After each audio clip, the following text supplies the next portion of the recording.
What a game. What a game. What a game. I like this one. I'm not going to lie. Saturday at noon on Fox. Penn State at Wisconsin. Wisconsin has been a 4.5-point favorite for the longest time. They are now a 5.5-point favorite. So that is surprising to me. Penn State obviously started the season 0-5 last year before rallying off some wins to end the season strong and end 4-5. The over-under for this game, 50 points.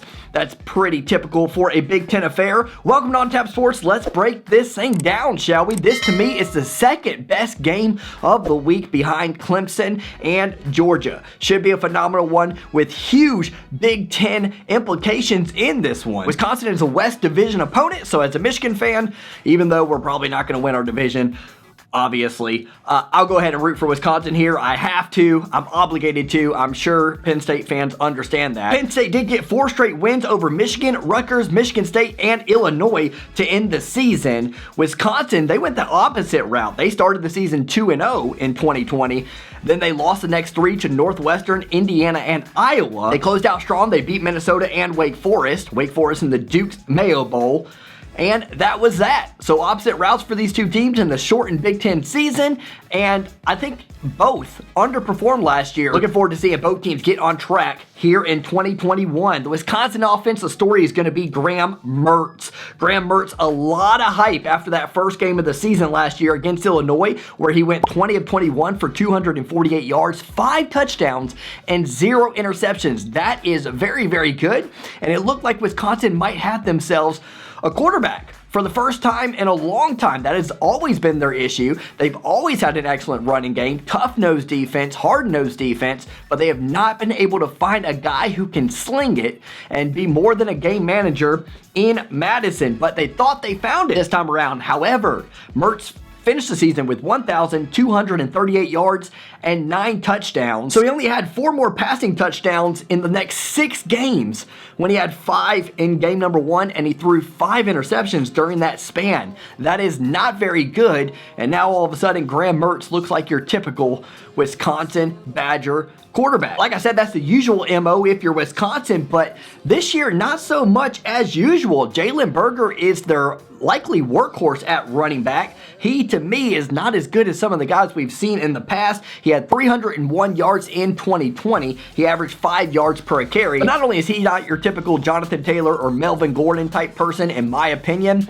they also don't have a lot of running back depth that they're used to. Wisconsin likes to have a main workhorse guy, but they also like to trickle in some guys deeper into the lineup. And this year, they don't have that. I mean, they may, but they don't have anybody experienced that they can really rely on and count on in that regard. On top of that, the offensive line, they were good last season, but when you're Wisconsin, good isn't good enough. You're expected to be great, especially in the run blocking game. And they've had some question marks there. Well, I say question marks. Some question marks compared, again, to what we're used to seeing. Now, ourlads.com has Logan Brown, former 5-star out of the 2019 class. They have him as a backup to Tyler Beach. It's going to be interesting to see how they figure that out, because Logan Brown, again, 5-star out of the 2019 class, number 17 nationally, number 1 out of the state of Michigan, yet isn't really getting playing time, according to ourlads.com, this season. He'll be the backup, and then the backup to him at that left tackle position is Nolan Rucci, another 5-star, number 1 out of the state of Pennsylvania, number 16 overall. This is in the 2021 class, so he's young. He's still got some time to prove himself, but you got 2 5-stars right now on ourlads.com sitting the bench. So that's the first question mark on the offensive line. What are they going to do there? What are they going to do? Because, again, they were good last season, not great. And you got 2 5-stars at this moment sitting on the bench. A lot of experience for Wisconsin at the receiver position. They should have no problem there. Danny Davis III, Kendric, Pryor, both some stud receivers for the Badgers. And Jake Ferguson, the tight end, like him a lot. He really goes up and gets it, has great hands. Pretty good blocker as well. 30 receptions last year, 305 yards, 4 touchdowns in just 7 games. So again, the question to end it all for the Wisconsin offense, can Graham Mertz take that step up? Can he be different than Wisconsin Badger quarterbacks in the past? That is literally going to make or break Wisconsin this season. If he can, they can do big things. If he can't, expect the same old same, good, but not good enough to beat Ohio State, Wisconsin Badger football team. Penn State on the offensive side of the ball, Sean Clifford, the other way around compared to Graham Mertz. He started off the season really struggling. He did throw 11 touchdowns in his first 5 games. All of those were losses, as I mentioned. The problem with that is, yes, 11 touchdowns, that's good in 5 games. He threw 8 interceptions during that span. So really had a turnover problem. But he fixed that. He worked it out. He only threw 1 more interception in his next 4 games. He finished with 16 touchdowns, so he threw 5 more touchdowns, and he ended with 1,883 yards. He's trying to get back to his 2019 form. His 2019 form, Sean Clifford looked like, wow.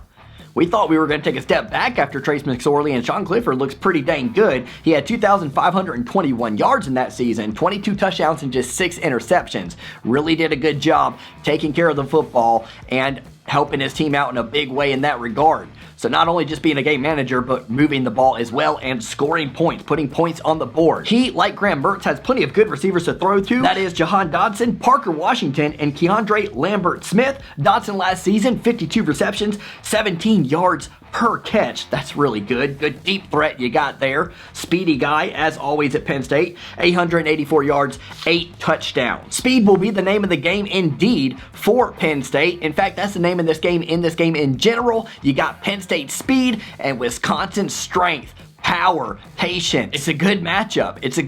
It's always an interesting matchup when you get these two kind of teams up against each other, especially when they're from the same conference, 2 different styles of play. We'll see which style prevails here in this one. Noah Cain, of course, is the running back for the Penn State Nittany Lions. He was injured last season. Had 3 carries for 13 yards against Indiana before that season-ending injury. So it's going to be great if you're a Penn State fan to see Noah Cain back out there again. He's very speedy, very good, great vision, can really hit the hole, and has a great burst of energy and speed. He's going to be awesome to have back there for the Nittany Lions. I expect him to do big things should he stay healthy. They also have John Lovett out of Baylor as a transfer to give Noah Cain some rest here and there. Looking forward to seeing what Cain can do off the injury. Always exciting to see somebody come back from that, and even though I'm a Michigan fan and I don't root for Penn State, I'll be rooting for him. Always like to see guys come back from injury in that regard. On top of not having Noah Cain, they of course didn't have Micah Parsons, who sat the season out.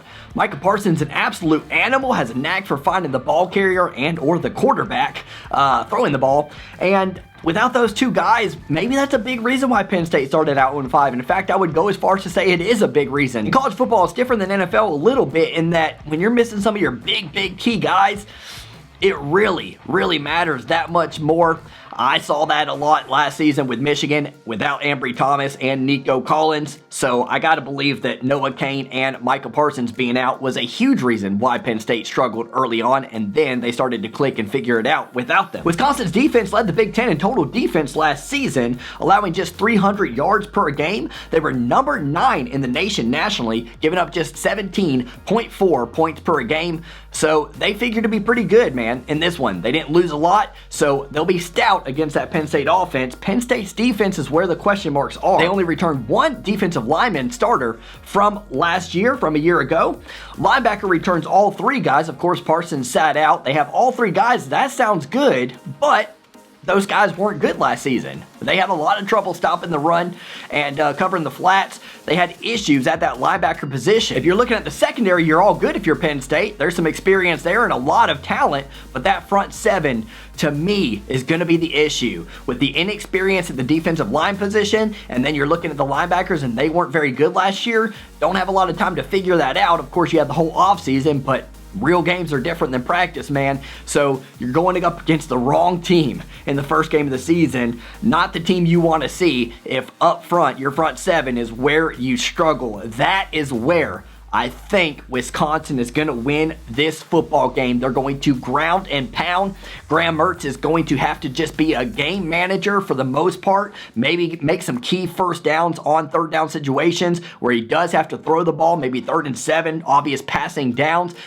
He gets a couple of those completions and keeps the ball moving. They should truck a lot on the ground, and I think that is where they get the W. They were favored at first by 4.5. That line again has moved to 5.5. I think that 4.5 is going to be covered, but I don't think the 5.5 is going to be. Wisconsin's going to win this game 28-23 against Penn State. Of course, that means 51 points, and the over-under was 50. So I think it's going to go over, and I think Wisconsin is not going to cover that now 5.5 point spread. But again, this is not a betting channel. This is for entertainment purposes only. If you're Wisconsin, Graham Mertz is the story. Can he take care of the football and get those key first downs? If you're Penn State, the story of the game is how much have you improved on that front seven since a year ago? We're going to find out in game one. This is On Tap Sports. That was coverage and the preview of Penn State versus Wisconsin Saturday at noon. We'll have a reaction to that game as soon as it's over. We'll see you then. Take care. God bless. Please do consider subscribing to the channel. Have a good day, guys.